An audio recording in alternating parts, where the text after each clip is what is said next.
ይሄን ያጣሁት ባለቤቴን ያጣሁት የልጆቼን አባት።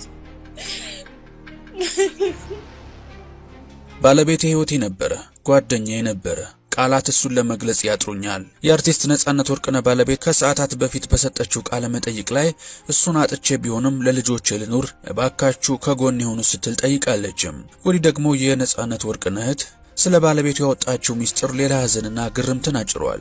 የነጻነት ባለቤት ያለችበት የተወሳሰበ የጤና ሁኔታና ስለተነሳባት ጥያቄ የሰጠችውን አንጀት የሚበላ ምላሽና ተማጽኖ እንዲሁም የልጆቹን ሕክምና በተመለከተ መረጃውን በዚህ ቪዲዮ ወደ እናንተ ልናደርስ ተገናኝተናል። ከእናንተ የሚጠበቀው ጥንቅራችንን ላይክ እያደረጋችሁ አብራችሁን ጥቂት መቆየት ነው። ነፂ ለብዙዎቻችን የሳቅ ምንጭ እንጂ የህመም ምልክት ታይቶበት አያውቅም ነበረ። ነገር ግን ከሳቁ በስተጀርባ ለቤተሰቦቹ ሲል የከፈለው እጅግ ከባድ መስዋዕትነት ዛሬ መላውን ህዝብ እያነጋገረ ይገኛል። ትላንት በኢቢኤስ ቴሌቪዥን በቀረበ ልዩ መርሃ ግብር ላይ የቅርብ ጓደኛው አስናቀ ንጉሴና እህቱ ስለ ነፂ የመጨረሻ ቀናትና ስለነበረው የገንዘብ ሁኔታ አስገራሚ ምስክርነትን ሰጥተዋል። በሌላ በኩል ደግሞ ባለቤቱ ወይዘሮ ንጹህ ዘር በላይነህ ከሰዓታት በፊት በሰጠችው ቃለ መጠይቅ ስለ ርቀት ትዳራቸው ያልተሰሙ እውነታዎችን በዝርዝር ገልጻለች። እኔ ብተኛ ልጆቼ ምን ይበላሉ እያለ በህመም ውስጥ ሆኖ ግልኮስ ተተክሎለት ስለ ራሱ ጤና ሳይሆን ስለ ቤተሰቡ ያሰበው ነፂ እውነተኛ ማንነቱ ምን ይመስላል? ለቤተሰቡ የተጀመረው $500,000 የድጋፍ ጥሪ ምን ደረጃ ላይ ይገኛል? ዝርዝር መረጃዎቹን ይዘናል። እስከ ዝግጅታችን ፍጻሜ ድረስ አብራችሁን ቆዩ። አርቲስት ነጻነት ወርቅነህ በህይወት ዘመኑ በቴሌቪዥን ፕሮግራሞቹ በማስታወቂያ ስራዎቹና በመድረክ ላይ ባለው ተደማጭነት ከፍተኛ ገቢ የሚያገኝና በምቾት የሚኖር ቢመስልም እውነታው ግን ከምናስበው በላይ እጅግ አስገራሚና ልብ ሰባሪ ሆኗል። ነፂ ህይወቱ እስካለፈበት ቀን ድረስ ባንክ ውስጥ ምንም አይነት ቁጠባ እንዳልነበረው አልፎ ተርፎም የራሱ የሆነ የግል ቤት እንኳን እንዳልነበረው በቅርብ ጓደኞቹና በቤተሰቦቹ ፊት በይፋ ተመስክሯል። ለዚህም ዋነኛ ምክንያቱ ነፂ በኢትዮጵያ ምድር ሌት ተቀን ደግሞ የሚያገኘውን እያንዳንዱን ሳንቲም ወደ ዶላር እየቀየረ በአሜሪካ ሀገር የሚኖሩትን ባለቤቱንና 3 ልጆቹን ለማስተማር ለማኖርና የተሻለ ህይወት እንዲመሩ ለማድረግ በየወሩ በታማኝነት ገንዘብ ይልክ ስለነበረ ነው። የነጻነት ወርቅነህ ወጪ ይሄ ብቻ አልነበረም። አዲስ አበባ ላይ ከባለቤቱ እናት ጋርም ጥሩ ኑሮ የሚኖሩት በነጻነት ወርቅነህ ገቢ ነበረ። ከዚህም አልፎ ነጻነት በየሄደበት የተቸገሩትን የሚረዳ ጎዳና ላገኛቸው ልጆችና ለሰፈሩ ልጆችም ዩኒፎርም እያሰፋ በየጊዜው ገንዘብ እየሰጠ የሚኖር አስገራሚ ሰው እንደነበር ከህልፈቱ በኋላ መረዳት የቻልነው እውነት ሆኗል። የነፂት በለቅሶ የታጀበ ምስክርነቷን ስትሰጥ ነፂ በህመም እጅግ ደክሞ ሆስፒታል በነበረበት ወቅት እንኳን ያሳየው ጽናት የማይታመን እንደነበር ገልጻለች። ከሆስፒታል በወጣ በሳምንቱ በሰውነቱ ላይ ግልኮስ ተተክሎ ስራ ለመስራት ሲነሳ እህቱ እጅግ እባክህ ነፂ እንዳትነሳ እረፍት አድርግ ስትለው እርሱ አትወጂኝም እንዴ እኔ ተኝቼ ልጆቼ ምን ይበላሉ ይላት እንደነበር በከባድ ሐዘን ውስጥ አስታውሳለች። ዶክተሮቹ በጽኑ ታመሃል፣ ፍጹም ረፍት ያስፈልጋል እያሉት እርሱ ግን የታመመ ሰውነቱንና የዛለ ትከሻውን እየጎተተ ለልጆቹ ብሩህ ተስፋና ለቤተሰቡ ደህንነት ሲል በየመድረኩና በየስቱዲዮው ይለፋ ነበር። ከዚህም በላይ ነፂ ለቤተሰቡ ብቻ ሳይሆን ለማያውቀውም ሰው ጭምር እጅግ ሩህሩህ ነበር። ኪሱ ውስጥ ያለውን የመጨረሻ ሳንቲም ለተራበና ለተቸገረ ሰው ሰጥቶ የሚጨርሰው ነፂ በጓደኛው አስናቀ ንጉሴ ያገላለጽ ተንቀሳቃሽ የመርጃ ድርጅት ነበር ይለዋል። ምንም እንኳን እንደ ተቋም ቢሮና ሰራተኛ ባይኖረውም በሄደበት ቦታ ሁሉ ችግረኞችን የሚያይበት አይንና የሚረዳበት እጅ ነበረው። ህንጻ ያስደንቀው፣ መኪና ያስደንቀው፣ በውስጡ ምንም አይነት ክፋት የሌለበት ንጹህ ሰው ነበር ሲል ጓደኛው አስኒ መስክሮለታል። ነፂ ራሱ በህመም እየተሰቃየ ሳለ ሌሎችን ለመርዳትና ለቤተሰቡ የጀርባ አጥንት ሆኖ ለመቆም የከፈለው ይህ የዝምታ መስዋዕትነት ብዙዎችን አስገርሟል። ከሰዓታት በፊት ለመጀመሪያ ጊዜ ወደ ሚዲያ ቀርባ ምስክርነቷን የሰጠችው የአርቲስት ነጻነት ወርቅነህ ባለቤት ወይዘሮ ንጹህ ዘር በላይነህ ሁኔታውን ገና እንዳልተቀበለችውና ነፂ አሁንም ቢሆን በድንገት ብቅ እንደሚል በጉጉት እንደምትጠብቀው በእንባ ሆና ተናግራለች።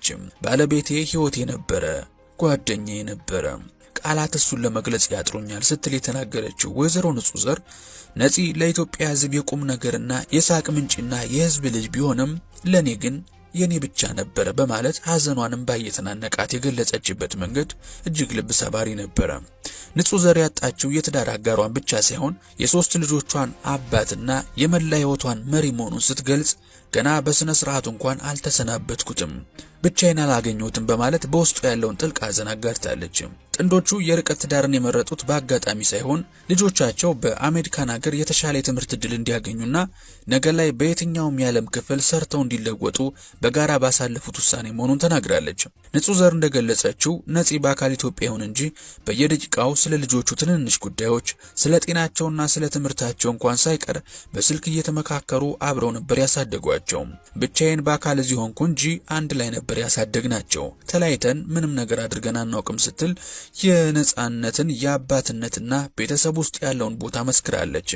ከእናቱ ጋር አብሮ የቀረበው ልጃቸው መሃሎን ነጻነትም አባቱ ለእርሱ ምርጥ አርአያና ሁሌም የሚያስታውሰው መልካም ሰው እንደነበር በሐዘን ገልጿል።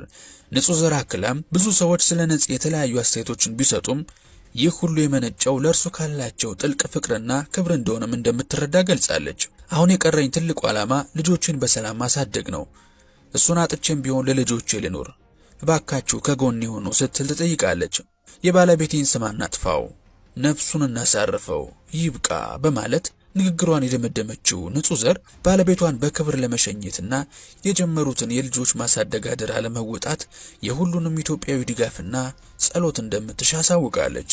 የአርቲስት ነጻነት ወርቅነህ ነፂ ድንገተኛ ህልፈት ለኢትዮጵያ ኪነ ጥበብ ትልቅ ኪሳራ ቢሆንም ለቤተሰቦቹ ግን ከሀዘኑ በስተጀርባ እጅግ ከባድ የሆነ የኑሮና የጤና ፈተና ይዞ መጥቷል። የነፂት በለቅሶ የታጀበ ምስክርነቷን ስትሰጥ የነፂ ባለቤት ወይዘሮ ንጹህ ዘር በላይነህ በአሁኑ ወቅት በጽኑ የጤና ችግር ላይ እንደምትገኝ ገልጻለች።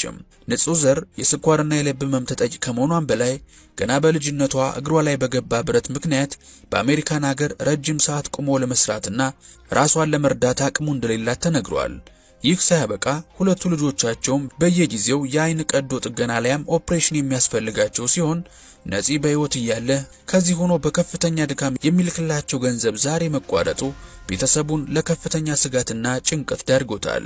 ነገሩን ከባድ የሚያደርገው አሜሪካን ሀገር ላይ ምንም ዋጋ የሌላትን $1000 ለመላክ እንኳን በትንሹ የኢትዮጵያ 150 ሺህ ብር ያስፈልጋል ማለት ነው።